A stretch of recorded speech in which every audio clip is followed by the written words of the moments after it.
말씀은 요한계시록 19장 1절로 3절입니다. 이 일들 후에 내가 들으니 그 하늘에 허다한 무리의 큰 음성 같은 것이 있어 이르되 할렐루야, 그 구원과 그 영광과 그 능력이 우리 그 하나님께 있도다. 그의 심판들은 참되고 의로운지라. 그 음행으로 그 땅을 더럽게 한 큰 음녀를 심판하사 자기 종들의 피를 그녀의 손에 갚으셨도다 하고, 그들이 두 번째로 할렐루야 하니 그녀의 그 연기가 세세토로 올라가더라. 성경 66권의 만능 열쇠 요한계시록 원전 강해, 오늘은 19장 첫 번째 시간입니다. 최초의 할렐루야, 계시록 끝에 나오는 이유라는 제목으로 말씀을 나누겠습니다. 19장 1절에 보면 이 일들 후에 이렇게 되어 있습니다. 이 일들은 바로 그리스도의 심판대, 큰 음녀, 큰 성 바벨론이 불 섞인 바다에 던져지는 그 사건을 말하고 있죠. 다시 말하면 지옥에 던져지는, 기독교인들이 이제 지옥에 가는 사람들, 어떤 사람들이 할까요? 음행한 사람들. 음행이라는 것은 예수님을 남편을 생각하지 않고 다른 데 눈길을 돌리는 사람들. 18장 20절, 21절에 보면 거기에 심판을 행하셨음이라고 나옵니다. 21절에 이에 한 징센 천사가 큰 맷돌 같은 돌을 들어 그 바다, 불석인 그 바다 지옥에 던져 이르되 큰 성 바벨론이 이같이 비참하게 던져져 결코 다시 보이지 아니하리로다. 부활해서 휴거돼 가지고 공중까지 올라서 예수님을 만났는데 불석인 유리바다에 던져지는 겁니다. 근데 여기 보니까 하늘에 허다한 무리들이 나와요. 큰 음성. 이 허다한 무리들이 어디 있었을까요? 7장 9절에 있습니다. 이 일들 후에 내가 보니 각 나라와 족속과 백성과 방언에서 아무도 셀 수 없는 큰 무리가 나와 흰옷을 입고 손에 종려가지를 들고 보좌 앞과 그 어린 양 앞에 서서. 그러니까 요한계시록 7장에 보면 전반부는 이스라엘 12지파 중에서 인맞은 자, 그래서 14만 4천이 인맞은 장면이 나옵니다. 그러고 나서 그건 이제 전 3년 반의 일이고요. 그러고 나서 후 3년 반이 지나서 거기서 심판받은 후에 이기는 자들에 대해 장막 치는 장면이 나오는 부분입니다. 그게 왜 이기는 자들이라는 걸 알 수 있죠? 바로 흰옷을 입고 나오니까. 허다한 무리, 거기는 우리말 개역 성경에는 큰 무리라고 나와 있는데 요한계시록 19장 1절에는 허다한 무리, 큰 무리, 허다한 무리 똑같은 얘기입니다. 헬라어로는 다 폴리스라는, 크다는, 많다는 뜻이에요. 하는 폴리스, 무리는 오클로스. 똑같이 오클로스 폴리스라는 단어인데 요한계시록 17장에서는 큰 무리, 요한계시록 19장에서는 허다한 무리. 근데 그들이 무슨 옷을 입고 있어요? 흰 옷을 입고 있어요. 그러니까 이기는 자들이라는 것을 알 수 있습니다. 어디서? 그리스도 심판대에서 기름이 준비돼서 만찬에 참여하는 자들이라는 것을 알 수 있죠. 그것이 바로 요한계시록 3장 4절 보면 그러나 사대에 그 옷을 더럽히지 아니한 자 몇이 있어 흰 옷을 입고 나와 함께 다니리니 그들이 합당한 연고니라. 사대교회에도 몇 명은 있다는 거예요. 사대교회가 어떤 교회죠? 짐승이 표를 받고 그냥 3년 반 동안 지내는 교회인데 거기도 흰옷을 입을 사람이 있다는 거예요. 5절에 보니까 요한계시록 3장 5절 이기는 자는 이와 같이 흰옷을 입을 것이요 내가 그 이름을 생명책에 결코 지우지 아니하고 그 이름을 내 아버지 앞과 그의 천사들 앞에서 시인하리라. 이것이 흰옷을 입고서 후 3년 반 지낸다는 얘기가 아니라 흰옷은 언제 입어요? 심판을 받은 후에 이기는 자로 되면은 흰옷을 입혀주시는 거니까 그 수가 아직 몇 명밖에 안 된다는 얘기입니다. 그게 올리고스라는 말을 썼어요. 아주 얼마 안 돼. 많은 건 뭐죠? 많은 수는 폴리스. 아주 얼마 안 되는 것은 올리고스. 그러니까 혼인 오찬에 참여하는 사람들은, 청함 받은 사람들은 폴리스. 혼인 만찬까지 들어가는 사람은 올리고스. 마태복음 22장 14절에 말씀 있죠. 그래서 이 혼인잔치에서 오찬과 만찬은 참 중요합니다. 오찬은 누구든지 가요. 가기 싫어도 가. 천사들이 다 데리고 가니까. 근데 만찬에는 누가 갈 수 있어요? 예복을 입은 자. 그리스도의 예복. 그러니까 그 예복은 바로 성령 세례.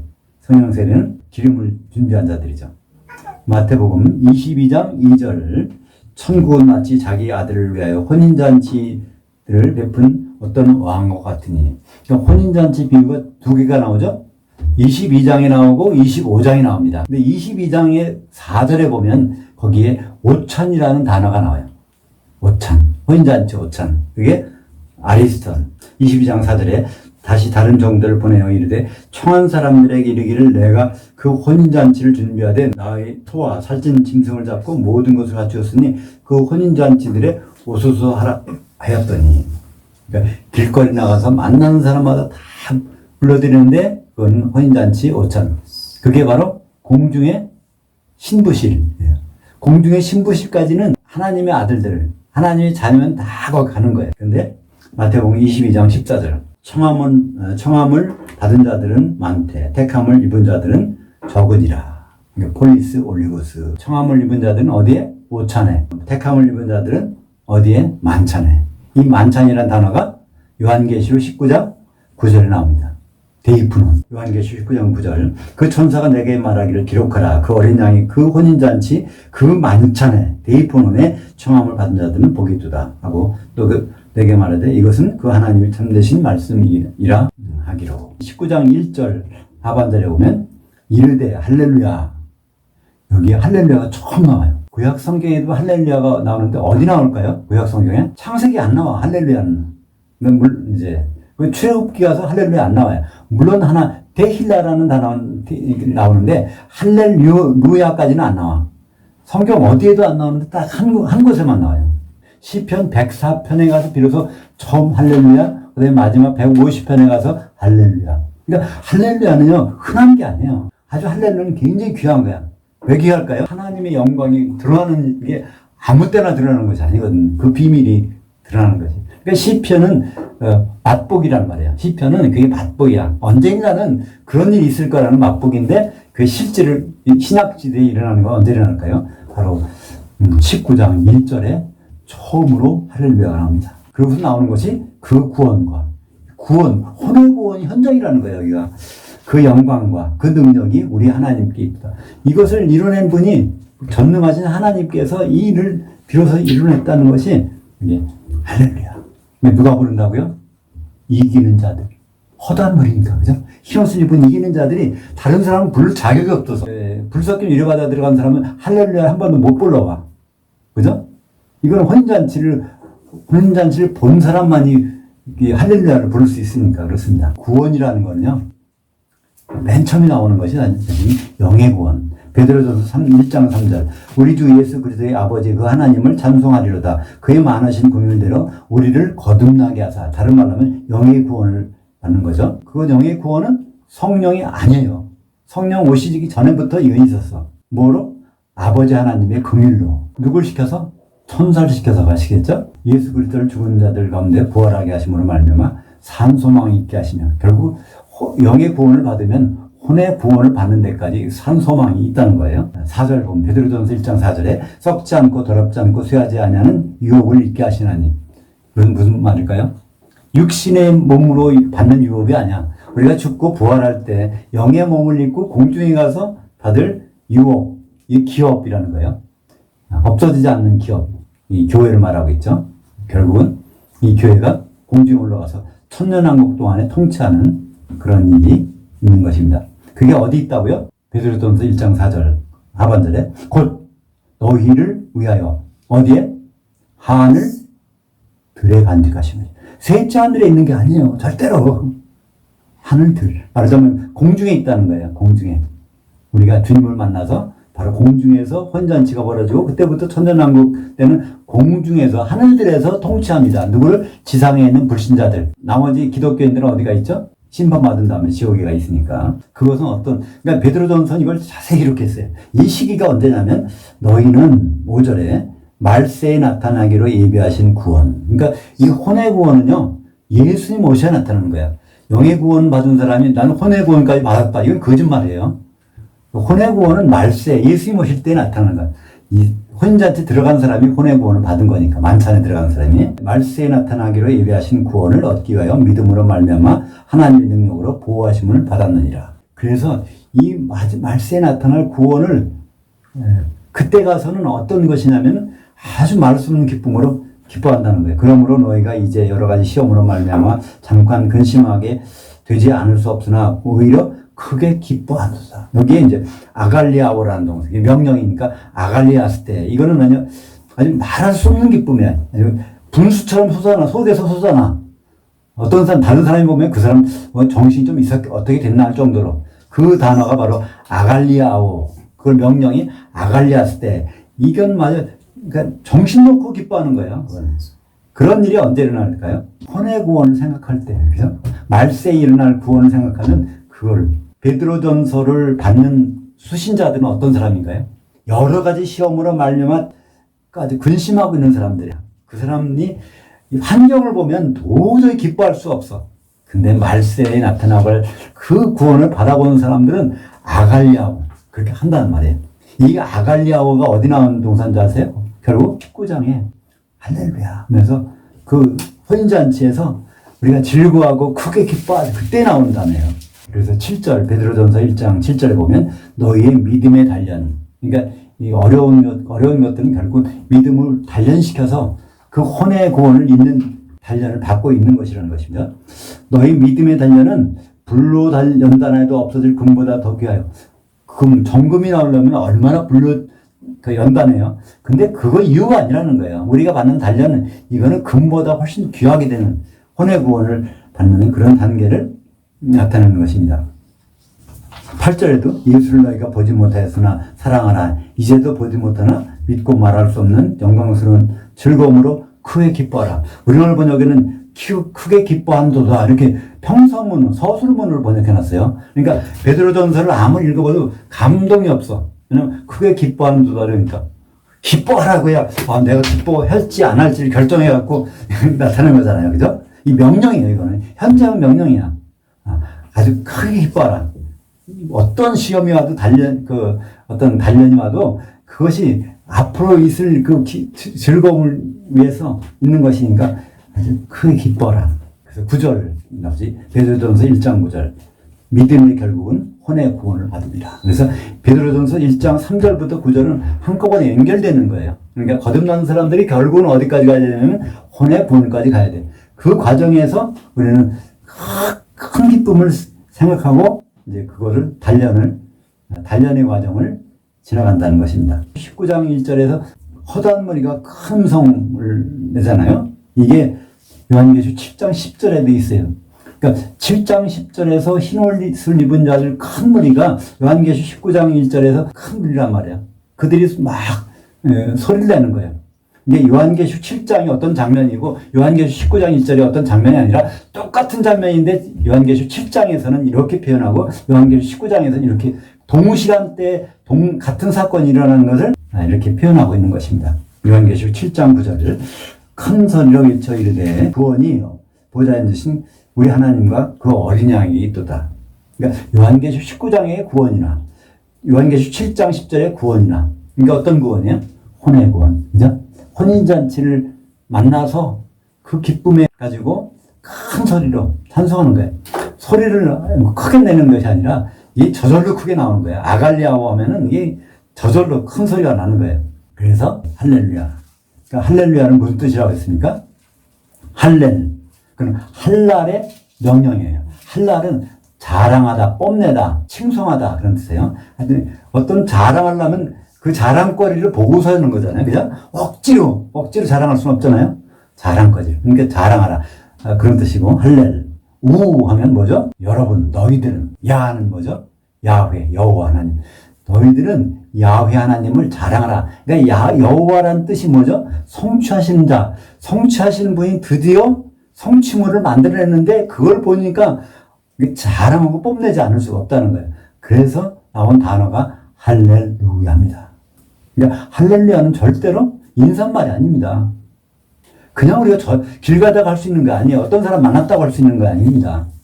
왜냐하면 여호와 하나님이 성취하신 일을 눈앞에서 보고 그때 그냥 소리 나는 것이 할렐루야니까. 그죠? 여호와 하나님께서 비밀로 간직했던 것이 막 드러나는 그 어린 양의 혼인을 목격하는 그 자리에서 저절로 나오는 것이 할렐루야입니다. 그래서 이 똑같은 장면인 요한계시록 15장 2절이 있어요. 그러니까 요한계시록 7장과 15장과 19장과 이건 같은 장면, 같은 시간대에 있는 건데 요한계시록 15장 2절부터 3절까지 볼까요? 같이 볼까요? 또 보니 불이 섞인 유리바다 같은 것이 있고 그 짐승과 그 우상과 그 이름의 수를 벗어난 이기는 자들이 그 유리바다 위에 서서 그 하나님의 검은 골 가지고 그 하나님의 종 모세의 그 노래 어린 양의 그 노래를 불러 이르되 주 그 하나님 곧 전능하신 이시여 통치하신 일들이 크고 놀라우시도다. 만국의 왕이시여 주의 길이 의롭고 참되시도다. 똑같은 장면을 얘기하는 거죠. 여기는 뭐로 나왔어요? 흰옷을 입은 자라고 안 해놓고 이기는 자들이 여기 나온단 말이죠. 요한계시록 15장 2절에는 이기는 자들이, 그러니까 이기는 자들이니까 이들이 분명히 뭘 입었어요? 흰옷을 입고 있는 거예요. 우리는 여기서 볼 수는 없지만. 왜냐하면 7장에 그렇게 돼 있으니까. 이 사람들이 흰옷을 입고 있다고 돼 있으니까. 그죠? 근데 그 모세의 그 노래, 그건 바로 성경에서 처음 나오는 할렐 찬송. 그걸 명사형으로 테힐라라고 합니다. 테힐라. 모세가 출애굽한 다음에 홍해바다 건너편에서 보니까 애국 군사들이 다 죽었어, 거기서. 그걸 보고서 그때 들어서 할렐루야 하는 것입니다. 테힐라라고. 그리고 어린 양의 그 노래, 19장에서 어린 양의 그 혼인 찬송을 부르는 것이 할렐루야지 않습니까? 그걸 부르는 장면을 요한계시록 15장 2절에서 19장의 내용을 찬송하고 있는 것입니다. 거기 어떤 일을 찬송해요? 전능하신 이가 하신 일이라고 되어 있어요. 하신 일. 그러니까 하신 일이 뭐예요? 이미 끝났어. 통치하신 일이겠죠? 물론 15장 3절에는 요한계시록 15장 3절에는 통치라는 말은 없습니다. 그냥 명사형이에요. 업적이에요. 업적이란 단어. 그 업적이 뭐겠습니까? 어린 양의 혼인식이죠. 성경에서 할렐루야가 맨 처음 나온 것이 시편 104편 35절. 죄인들을 땅에서 소멸하시며 악인들을 다시 잊지 못하게 하시리로다. 내 혼아 여호와를 송축하라. 이게 이제 성경에서 맨 처음 나온 할렐루야입니다. 그 맨 마지막에 나오는 할렐루야는 150편 5절. 그 이후에는 할렐루야가 한 번도 안 나와요. 어디까지 안 나와요? 요한계시록 18장까지 할렐루야가 있은 적이 없어. 왜냐하면 하나님의 그 일이 아직 안 끝났으니까. 그죠? 호흡이 있는 자마다. 근데 사실은 그게 뇌샤마입니다. 영이 살아난 자. 그죠? 거듭난 자. 영이 살아난 활동하는 자. 뇌샤마가 있는 자마다 여호와를 찬양할지어다. 할렐루야. 찬양할지어다도 때 할렐야. 19장 2절입니다. 그의 그 심판은 참되고 이른지라 그 음행으로 그 땅을 더럽게 한 큰 음녀를 심판하사 자기 종들의 피를 그녀의 음녀의 손에 갚으셨도다. 이 혼인잔치 찬양은 이건 언제 있던 일이에요? 심판 직후에 나타난 일이라는 거죠. 설명하고 있죠. 음녀의 음행을 심판한 다음에 이제 허다한 무리가 할렐루야 하는 게 나옵니다. 그죠? 근데 그 음녀는 뭐 때문에 심판받았을까요? 그 핵심적인 말이 요한계시록 18장 7절입니다. 그 여자 큰 성 바벨론이 얼마나 자기를 영원하게 했으며 사치하였던지 그만큼 고통과 애통함으로 갚아주라. 그 여자가 마음에 말하기를 나는 여왕으로 앉은 자요. 그러니까 이 통치자가 필요 없다는 거예요. 그죠? 예수님이 이제 천년왕국 왕으로 오시는데 교회가 왕이 필요 없다고 하면 이건 말 다 했죠. 그죠? 두 번째는 나는 과부가 아니라 나는 남편이 필요 없어. 그러니까 왕도 필요 없고 남편이 필요 없다는 것이 그게 음행의 본질이라는 겁니다. 그러니까 우리가 언제 음행했어? 그런데 예수님이 신랑을 오시고 천년왕국의 왕이라는 생각을 안 하고 예수님에 대해서 생각하고 기다리는 것. 이것이 바로 음행일 수가 있어요. 그러니까 음행은 복잡한 것이 아니라 우리의 남편으로 신랑으로 오실 그분에 대해서 생각하지 않고 세상의 즐거움, 포도주에 취하는 것을 음행이라고 하는 것입니다. 우리가 18장 마지막에서 그걸 봤죠? 큰 성 바벨론이 거기에 뭐가 있어요? 어떤 시체가? 모든 교회에서 순교당한 사람들이 다 거기가 있어. 그죠? 그러니까 세상 사람들이 교회 사람을 핍박하는 게 아니라 교회에 안에 있는 사람들이 마지막 시대에는 교회에서 성도들에게 핍박을 당하고 피를 쏟게 하는 것을 보여주고 있는 것입니다. 3절을 보겠습니다. 그들이 두 번째로 할렐루야니 그녀의 그 연기가 세세토록 올라가더라. 요한계시록 19장에는 할렐루야가 몇 번 나와요? 앞으로 두 번 더 나와요. 그죠? 근데 이제 오늘 이제 3절에 두 번째 할렐루야. 이 누가 하는 걸까요? 똑같은 사람이 하는 거예요. 허다한 무리, 흰옷 입은 자들이 두 번째 할렐루야 하는 거예요. 그 다음에 다음 시간에 나올 때는 그 24 장로 천사들이 거기서 또 할렐루야 해. 그 다음에 마지막으로 할렐루야는 다시 혼인잔치에 참여한 이기는 자들이 이제 거기서 할렐루야 하는 장면이 나옵니다. 그래서 4번 나와요. 근데 여기서 보니까 세세토록 올라가다. 어떤 연기가? 그녀의 연기가. 사실 근데 그녀의 연기가 사실은 1000년 동안만 올라가는 거예요. 원래는. 그러다가 이삭두피가 한 번 있죠. 백보자 심판에서 거기 생명책에 이름 있는 사람들은 이제 거기서 끝나. 세례 설명하니까. 근데 그 사람이 별로 없나 봐요. 그러니까 대부분 바다에 빠졌던 큰 음녀가 이제 결국은 불못에 대부분 간다는 얘기입니다. 이거 보면 세세토록. 세세토록이라는 것은 이제 그 새 예루살렘에 못 들어가도 이제 세세토록 거기 가는 거죠. 우리말 성경에 영원이라는 말과 세세토록이라는 말은 비슷해 보이지만 성경 원전에는 완전히 다른 것입니다. 영원하면 예외 없이 1000년을 말하고 있어요. 왜냐하면 헬라어 단어 아이온이니까. 아이온. 마태복음 18장 8절과 9절을 한번 같이 보겠습니다. 만일 내 손이나 내 발이 너를 범죄하게 하거든 찍어내버리라. 장애인이나 다리 저는 자로 그 생에 들어가는 것이 두 손과 두 발을 가지고 영원한 불에 던져지는 것보다 나으니라. 만일 내 눈이 너를 범죄하게 하거든 빼어내버리라. 한 눈으로 그 생에 들어가는 것이 두 눈 가지고 불지옥에 던져지는 것보다 나으니라. 그래서 우리말 보면 영생이라고 되어 있는데 원래는 그 생이에요. 근데 그 생이라는 것이 그 시대의 생이니까 바로 영생은 맞죠. 그 영생은 바로 1000년이고 1000년 동안 어디에? 불에 들어가는 거. 1000년 동안 불에 들어가는 것이 그 다음 번에 1000년 동안 지옥불에 들어가는 거. 그러니까 지옥과 불과 1000년 이건 같은 것입니다. 근데 여기서 영원이라고 되어 있어요. 영원. 그러니까 우리는 영원이 끝이 없는 거잖아요. 근데 번역을 그렇게 해서 그렇지 성경에서 영원은 끝이 있습니다. 1000년간입니다. 성경에서 영원은 1000년간이에요. 성경에서 영생은 1000년 동안 예수님과 같이 사는 거예요. 성경에서 영벌은 1000년 동안 벌 받는 거예요. 마태복음 25장 46절 양과 염소에 비해서 그들은 영벌에 의인들은 영생에 들어가리라. 근데 이 영은 아이오니오스니까 한 시대 1000년 동안 1000년 동안 공중에서 그리스도와 왕노로 사는 그 동시간대 1000년 동안 지옥에서 불에서 뭐가 구더기가 소금 고통을 받는 거예요. 1000년 동안. 세세토록이라는 단어는 요한계시록에 보면 20장 10절에 나옵니다. 그것은 에이스투스 아이오나스 톤 아이오논. 영어로 말하면 from to와 같은 거예요. 어디부터 어디까지. 아이오나스. 아이온이 복수를 아이오나스. 그러니까 아이온 시대가 1000년이 반복되는 그런 시대로부터 또 아이오논 1000년이 반복되는 시대까지. 그러니까 이건 1000년이 끝없이 반복되면은 그런 진짜 영원이죠. 그죠? 그게 누가 해당된다고요? 요한계시록 20장 10절. 또 그들을 미혹하는 마귀가 유황불못에 던져지니 거기는 그 짐승과 그 거짓 선지자도 있어 세세토록 함락 괴로움을 받으리라. 그러니까 요한계시록 20장 10절은요. 천년왕국이 끝난 다음에 이제 백보자 심판 그쯤 되는 시간이에요. 근데 그 시간에 뭐냐면 거기 보니까 이미 거짓 선지자와 누가 있어요? 적그리스도 그 짐승이 있다는 거예요. 그들은 얼마 전부터 있었을까요? 천년왕국 전부터 1000년 동안 거기 그냥 외롭게 아주 두 명이니까 외롭진 않을까요? 하여튼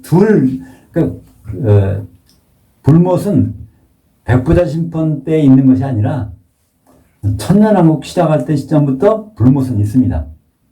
거기에 둘이 한꺼번에 들어가는 거예요. 그 짐승과 거짓 선지자. 근데 이제 요한계시록 20장 10절에서 마귀가 3등으로 불못에 들어가는 장면입니다. 공동 금메달은 누구? 짐승과 거짓 선지자. 동메달은 마귀. 그 다음에 이제 바다와 사망과 음부에서 나온 사람들 중에서 생명책에 이름 없는 사람들이 거긴 4등부터 쭉 들어갈 것입니다. 요한계시록 22장 5절일까요? 다시 밤이 없겠고 등불과 햇빛이 쓸데없으니 이는 주 그 하나님이 그들에게 비추심이라. 그들이 세세토록 왕노릇 하리로다. 그러니까 한번 생각해 보세요. 천년왕국 동안 있는 동안에 천년지옥이 있어. 그럼 세세토록 새 예루살렘이 있는 동안에 세세토록 불못에 있는 거예요. 그죠? 지옥은 아주 가서는 안 되는 곳이지만 그래도 희망은 있어요. 1000년밖에 안 되니까.